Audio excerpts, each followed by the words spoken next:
to our ASMR episode. No, we are not an ASMR channel. Drew actually is going to do a Bane voice for this entire episode. Bro, I literally... this is so funny that I'm saying this on the internet. Oh, but I was crazy. watching this movie at like friggin' 1:30.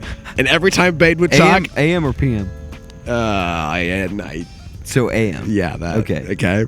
Let me tell my story. I would pause it every time like Tom Hardy said a line, and I would try to mimic the Bane voice to the best that I could. It's a great villain voice. It's so slept on, I think. I don't know if it's just... It's very weird. It's very weird. Yeah, That's I true. like it though. I enjoy watching Tom Hardy in this movie. We're talking about Dark Knight Rises. Welcome It's back true. to Stole My Line, a Fireside film podcast. I'm Grant. And I'm Drew. And yeah, we got Tom Hardy as Bane. We have Matthew Modine is in this movie. Bro, the amount of actors who are just like In this movie. kind of in this movie is like cameos. Now that we're here in time, it's like Keeley from Ted Lasso. Yes. The She's in here. freaking doctor from Stranger Things. Yes. And then Anne Hathaway's also here. Yeah, and Joseph Gordon-Levitt True. makes his debut in the Nolan Batman universe. I am high on this movie right now, and I know you're not. I am not. This movie is very imperfect, but I think this is a great conclusion to Nolan's Batman trilogy.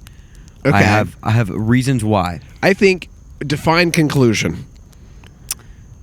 Okay. I think how you get to the end, incredibly rocky. I think the end it's an is open-ended solid. conclusion a little bit too, because like there's a little bit of like, okay, these characters move on and they are going to do their own thing in this universe. Yeah, I think it's true. But I think where Bruce ends up, no spoilers, at the end of the movie, and the decisions he makes for Gotham and for himself, really, they tie the loose ends on his character development from begins to here. I agree. So I don't like how we got there, though.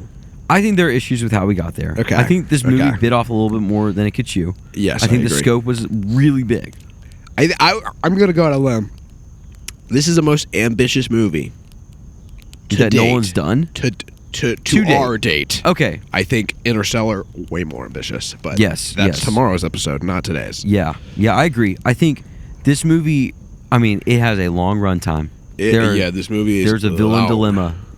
Of course, it's a Nolan Batman movie. There's a villain. There's multiple villains. What's happening here? Yeah. I think I love the way that it ties in Harvey Dent and that storyline. I agree. Into the Ra's al Ghul stuff from Batman Begins, which is not perfect, but I still like how those two movies, they feel very different. Begins and Dark Knight feel very different, and this movie kind of ties them together and concludes Batman's story. I think that it, even though it's rocky, we get to a really good point, and I really respect this movie for getting us there. Okay. I don't hate this argument from you. I think Okay. this is decent. Okay, all right. I also think that this movie visually, the score's great. It's visually great. I think the sequences are really awesome. Like, there's a lot of great sequences in this movie. Yes. You're holding. I need to hear your thoughts. Well, Tell me what you're thinking. We need to remove spoilers. Okay, should we just rip the spoiler ban off? Yeah. No, spoilers are here. Go watch Dark Knight Rises. It's true. Just go see it. Go watch it. All right. All Tell right. me what you're thinking. Look, I agree with all of your points. Okay. But this movie is 2 hours and 44 minutes long. Yes. All of your points could have been condensed into a solid 2 hours. I think... Yeah, I'm not disagreeing with that. Okay. I think I have two major problems. Okay. Hit me with your major problems. This is the biggest one. The fake-out villain thing at the end. Everybody talks about it too. I mean, they should have left Bane the main villain. It's terrible. Yeah. And makes no sense. I'm like... Yeah, it's definitely like reaching a little bit. I And I know. don't know why they did it. I don't know why either. Yeah, because like I understand wanting to tie up Ra's al Ghul's stuff, but like they half the time they were like Bane is Ra's al Ghul's son. Yeah, and everybody's like, like, okay, that's sick. You could have left it there and I would have been fine. Yeah. And then it's like, no, Bane is not the villain. He's just the protector of the villain. And Bane, does he die? I guess so. He just kind of doesn't show up again. Yeah, and then Ra's al Ghul's daughter dies kind of this really... Yeah, it dies like 10 minutes later. And just like in a car too, like just like her car wrecks and she just like Yeah. I don't know. And then, and this might be a me problem. Okay. I'm willing to say that. All right. I'm glad you prefaced with that. Fake out deaths are my least favorite thing in any movie ever. Okay, wait. So do you dislike Batman's fake out death? I don't like being emotionally played with, right? So it's like, and okay, this was like my problem with the end of Guardian. Well, should we? I spoil things all the time, don't I? We're leaving that in. Guardians 3. Chris Pratt has a fake out death too. But it's like, I get so invested into the main character, into the protagonist, and then it's like, atom bomb explodes over the ocean. But wait, he's not dead. And like, I know you have an in-universe reason, and like, he ejected himself early, and then somehow swam back. And they left clues like the whole time that he really did fix the autopilot. Right, which I'm like, is fine. But Nolan, you still played with my emotions, and it wasn't deserved. Okay, well, so I have a question then. Okay. Because this is what I was going to ask you to begin with on this movie. I know a lot of people, I think it's been confirmed, that this, like, Bruce is still alive, you know, whatever. When he sees Alfred at the end of the movie, that's really happening. Okay. Do you think that there is any way this movie can be interpreted that is just Alfred getting resolution for himself? Like, that doesn't really happen, that's all happening in Alfred's mind? I mean, I think with Nolan anything is possible, but also no. Okay, why not? I just don't think it's that type of movie. If we're watching Inception, Yeah. and this happened, I'd be like, maybe. Yeah. But this movie has been very grounded. This whole series has been very grounded. Yeah, there's not a lot of, like, weird, like, this is happening in someone's mind. Exactly. Yeah. Yeah. I guess maybe with the fear stuff in Begins, but that was different. Cillian Murphy pops up from the corner and just, like, sprays Alfred, and then the movie ends. Yeah, that'd be crazy. Yeah, because I think I've heard someone have that take before, like, that didn't really happen. That was just in Alfred's mind of what he wanted to see, and he's getting resolution for himself, and Bruce really does die. I don't buy that take. Yeah, I have similar gripes as you. I think the fake out death is a little dumb. I like the decision Bruce makes ultimately. I do too. Because, yeah, Alfred is like, you need to, like, people need Bruce Wayne. Like, you need to not be the Batman anymore. And Bruce ultimately chooses to, like, let Batman die so he can live his life. Right. Like, I think all of that makes a lot of sense. I think the way we got there might be a little, like, might not work for me. I don't really have, I don't know. I really don't have a lot of other gripes with this movie. I think the one scene where Joseph Gordon-Levitt is like getting his like name or whatever. Yeah, it's so and corny. She's like, it's like, you should use her full name. He's like, yeah. She's like, Robin. That sounds nice. I'm like, all right. It's like an MCU post-credit scene. It's yeah, like, I was like, okay. the Leo DiCaprio meme. It's like, no. Yeah, like, oh, I understand that reference. Like, I thought that was a little dumb. Like, there's a few little dumb moments in this movie like that. Okay, how did you feel about? Because I think there's been like multiple fake out deaths with Commissioner Gordon. We didn't talk about this in Dark Knight. We didn't talk about this in Dark Knight. But there's a fake out death in the Dark Knight. That's true. How do you feel about that? I would say that's probably my least favorite part about that movie. Really? Okay.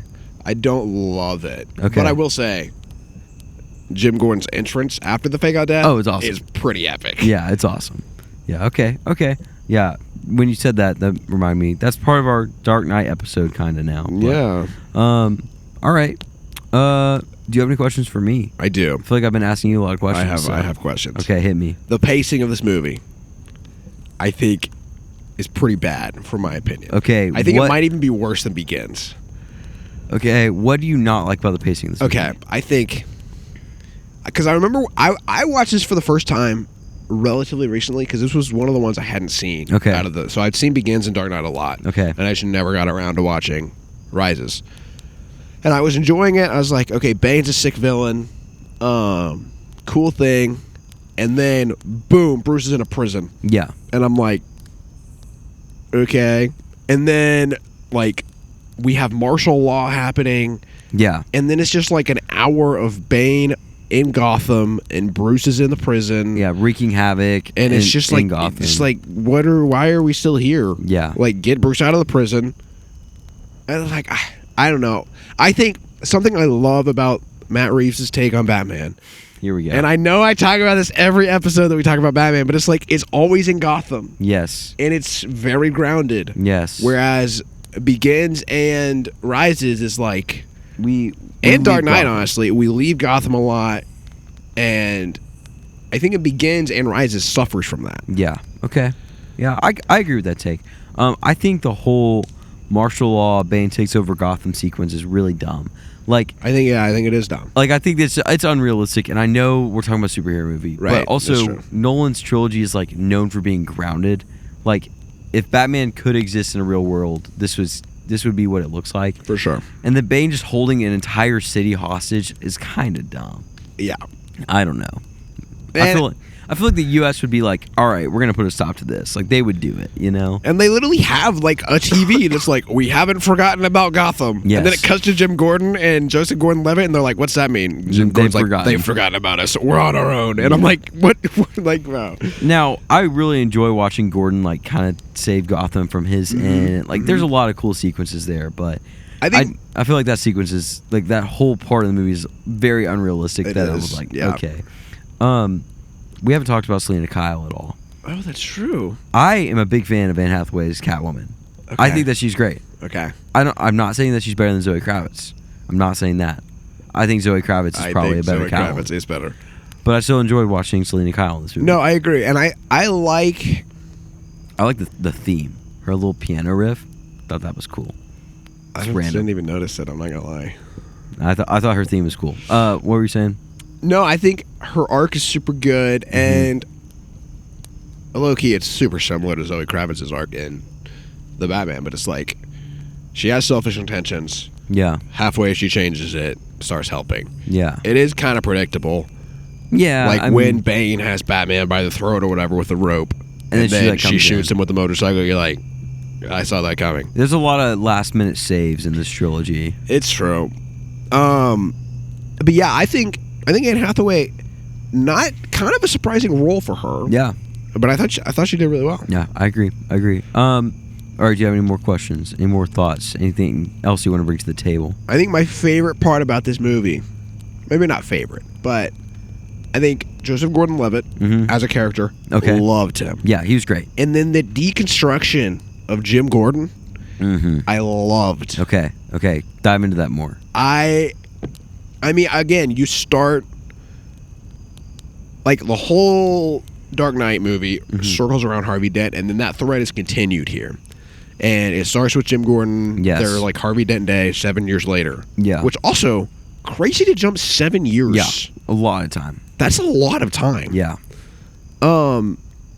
Which is kind of mentioned once, and then it's just like never mentioned again. Yeah. But halfway through, Jim Gordon gets exposed for the lie that he told in Dark Knight. Yeah. And then like watching him struggle through that, and then coming to his own conclusion of like, no, I'm going to save Gotham. Yeah. And then like addressing Matthew Modine's character of like, we have to stand up. Like, why are you hiding in your house? Yeah. And then Joseph Gordon-Levitt still sticking with him. Yeah. Like, I love that dynamic, and I love Jim Gordon Okay. as a character. Okay. I love it. Yeah. Okay, I meant to say this too. I have to give my favorite part of the movie is Alfred. I think Alfred is, his arc is really good too. and also his performance. Like Michael Caine kills it in this movie. Yeah, and he he's does. playing Batman's butler. But like, there's so many emotional scenes with him, either at the graveside or when he's like telling Bruce, "Hey, stop being Batman. Be Bruce Wayne. Yeah. the world needs Bruce Wayne right now. Like, I can't be your friend anymore if you continue to be the Batman." Like that.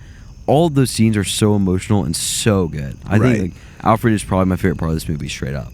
The graveside scene, So I kind of got so choked sad. up. It's so sad. I'm like, oh my gosh, bro. When he's Yeah. like, I failed you. yeah, And then even his performance when he sees Bruce Wayne at the friggin' place. oh yeah, Oh, so it's, good.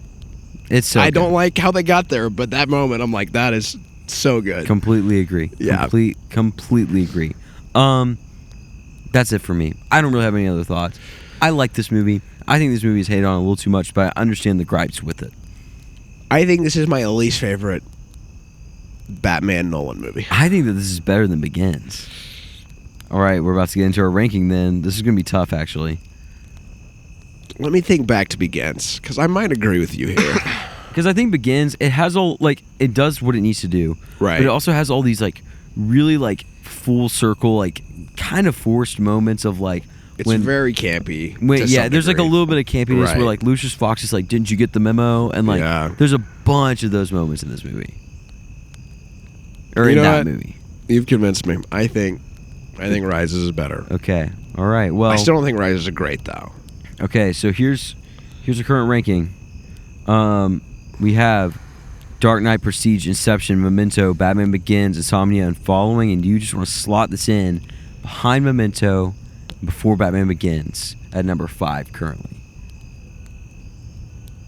Yes, You think that this movie is worse than Memento? significantly. Okay, so but you For still think sure. you think it's better than Batman Begins? Yes, So it's smack dab in the middle. I think it is smack dab. in the All middle. right. Well, that was easy. We agreed on that one. Well, look at us agreeing. All right, for our personal rating, which I think we'll end up in the same spot here, maybe. Where do you want to? I don't feel like if you want to collect the whole Batman trilogy, buy it on Blu-ray. Right. Whatever. But I'm gonna say streaming. is there a case to be made for go see it in theaters because of the spectacle of it? I think maybe. Like if there was an anniversary re-release, this could be one worth watching. I don't think I would. Okay. I mean, Dark Knight. Duh. My butt is in that seat. Yeah. But Batman Begins and Rises, it's like You might not go back to the theaters. it's just so long. It's Yeah. 2 hours and 44 minutes. Yeah. Yeah. I don't think it deserves that runtime. Okay. All right. I'm good with streaming. Okay. All right. We've landed on it, guys. Yeah. We're here. What we have tomorrow? My brain is cooked. Interstellar. Wow. I was wondering how long it would take you. An incredible movie. It will be a nighttime edition of the podcast because We are recording it right after this. in like 2 seconds. So it'll be pretty dark. But thanks for sticking with us. For sure. Hey, follow us on every platform. I say this every episode. Give us a 5-star review on any streaming service that you watch us on. Follow our Instagram. Keep up with our stuff that we're releasing right now. And if you have questions, shoot us a DM or email us at StoryLinePod@gmail.com. It's true. Hey, take a break. Enjoy a film. And we'll see you tomorrow for Interstellar. Interstellar.